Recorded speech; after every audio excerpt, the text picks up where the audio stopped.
Yay. I'm Rekha Muttaraj. Thanks for joining us for this afternoon update from the newsroom. We do have a couple things going on today that we want to let you know about. These are the stories that you guys are clicking on our website and stories that you guys are talking about. Obviously, we're in Space City and we've all been talking about the 50th anniversary of the moon landing, which is tomorrow. You know, we've been featuring stories all week about astronauts who have shaped the Houston area, where those moon rocks are being stored. They're right here in the Houston area, very neat facility, the fascinating community that has built up around Space City, and so much more. So, of course, we are celebrating today on the 411, which is at 4 o'clock on Channel 11. Get it? On KHOU. Tiffany Craig is actually bringing in some space-themed treats that we get to try out on set. It's a tough job, but we just have to do it. But we have so many things that are happening as well. And tomorrow, you can join us for our special. It is called One Giant Leap, the Moon and Beyond. It will air at 7 p.m. Again, tomorrow, Saturday night on KHOU 11. Okay, another story that we're talking about. This one is really interesting. Especially if you're a dog lover, you may have seen HBO's Chernobyl series, a great series, but if you're a pet lover, you probably remember that one distressing episode. That's when Soviet soldiers had to kill those dogs that were abandoned to basically prevent the spread of radiation contamination. Well, this is cool. A nonprofit group in the last couple of years has made their way over to the area, and they're caring for the offspring of these abandoned pets. Basically, these are stray dogs and cats that are running around the disaster zone there. They're vaccinating these pets, they're spaying or neutering them, giving them a good wash, and then releasing them. But even more interesting, puppies found on the site that are cleared are getting a new leash on life, if you will. They're actually being adopted by families here in the U.S., which is really neat. So these puppies are getting a second chance at life. Okay, it's hot outside. We've been talking about a heat wave that's been happening across the country, especially on the eastern seaboard. This is the kind of heat that they are not really prepared to take. And it's hot here too, because it's Houston and it's the summertime. But this is getting a lot of attention. It's a new website. It's kind of like Airbnb, but for your backyard pool. I wonder if we can pull that up. Do you think we can pull? Okay, cool.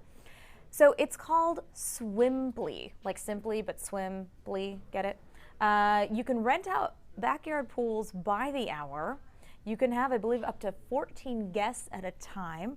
So this is great if you don't have your own pool, but you don't feel like going down to the neighborhood pool, or you don't have access to one. You could rent these out. The cost ranges, I believe, in like $80 to about $100 plus, depending, I guess, on how nice the pool is, how big it is, how many people it can accommodate.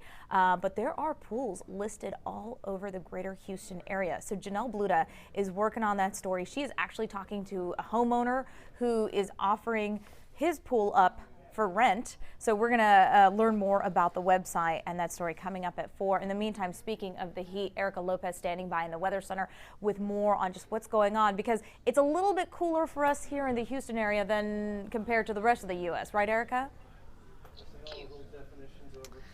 All right, happy Friday, Houston. We're talking about, yes, the heat and also better rain chances this weekend. That will help cool us down a couple of degrees from what we've seen throughout this week. So quick look at your weekend forecast before I get to what's going on across the country and what we can expect, because next week it's really interesting for us here in Southeast Texas. So right now, 93 degrees, it's warm, it's muggy. This is not too far off our average for this time of the year. So yes, the big story is a major heat wave across majority of the country. We don't get the extreme heat with that. We do get the influence of high pressure, which has kept us mainly dry throughout this week and still with summertime heat. But the big story has been further north of us, northeast. That's where the dangerous heat feel like temperatures are going to be, and for a good chunk of the weekend. Right now, if you're heading out for any Friday afternoon plans, we still have temperatures that feel as hot as 107 in Palacios. On average, everyone's near 100 to about 105. So again, this is below heat advisory criteria. Not extremely excessive. We've had this heat before, but once we head further north and further east, that's where an area of high pressure is. That is bringing extreme temperatures for them that they necessarily aren't used to it like we are. So right now, 102 in Dodge City. If you're in Oklahoma and Kansas right now, it's hotter than us here in Houston. Notice all the red on this graphic.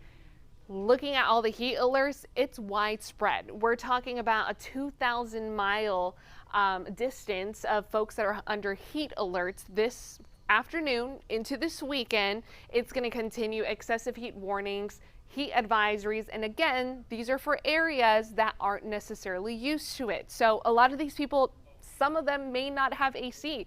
They don't deal with this type of issue. For us, it's still a nice afternoon to go out and cool off. Headed to the island on this Friday. Beautiful day out there, mostly clear skies at the moment, and we have had a few streamer showers pop up. As a matter of fact, looking at radar, the last 2 hours, one pop-up storm isolated in nature just brought in a brief moderate downpour and then quickly dissipating. We do have some sprinkles popping up, one isolated cell around the downtown Houston area. So again, nothing to wash out any plans, but we are going to increase those rain chances as we head to this weekend. So here's a look at PWATS, which is precipitable moisture in the atmosphere.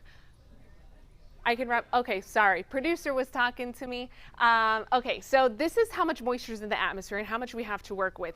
Whenever we see these orange shaded colors, that's a very dense column of moisture in the atmosphere. So this is what it looks like on Friday for the Houston area. Deep blue. Notice some more dense moisture starts to filter in. Fast forwarding to Sunday, we start to see the orange shaded colors in our graphics.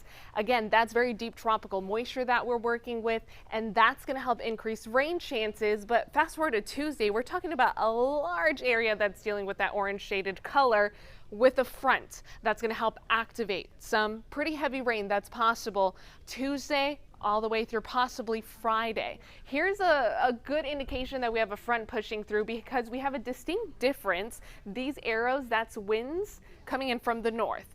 Normally fronts transition winds to a north wind and there's drier air behind these fronts. We start to see green, that's the drier air mass ahead of that front. It's very dense. We have a very dense moisture to work with, column of air to work with, and that's going to bring in with the front enough lift in the atmosphere to bring in some heavier rains at times. Taking a look at the upper level winds, here's the ridge of high pressure. It's going to break down this weekend. That's going to allow some better rain chances.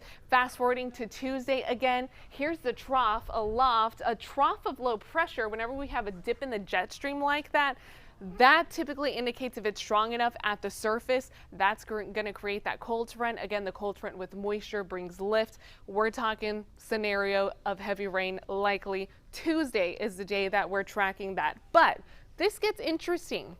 As we fast forward to Wednesday, that front, the question is it going to push through Austin or is it going to stall out? Excuse me, Houston. I just moved from Austin. So is it going to push through or is it going to stall out? Right now it is pushing through, but it's stalling out in the Gulf of Mexico. Still hanging out in the Gulf of Mexico with scattered shower chances by Thursday. But let's fast forward to Friday. That rain starts to filter back into Houston. That front is actually going to push northward.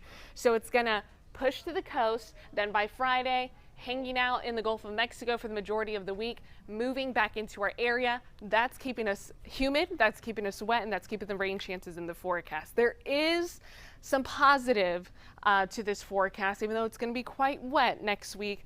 We're going to be below average temperature-wise. A large portion of the country is going to be impacted, and these are areas that are dealing with extreme heat right now, so the cool down is going to be nice. I'm not talking an extreme cold front. I'm not talking the Arctic air. It's not going to feel like fall out there. We'll cool down to the 80s. It's going to feel nice compared to what we've had. So temperatures trending lower, low 90s Sunday into Monday. Here we are on Tuesday, and a north wind.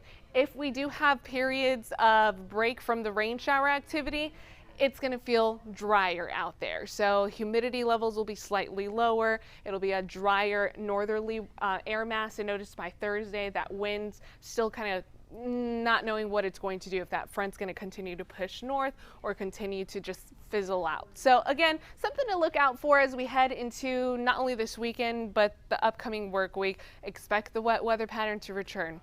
We'll make sure to have more updates for you. Our next newscast is at 4 p.m. You can join us on the 411, and I'll bring you the latest models and what they say about these rain chances.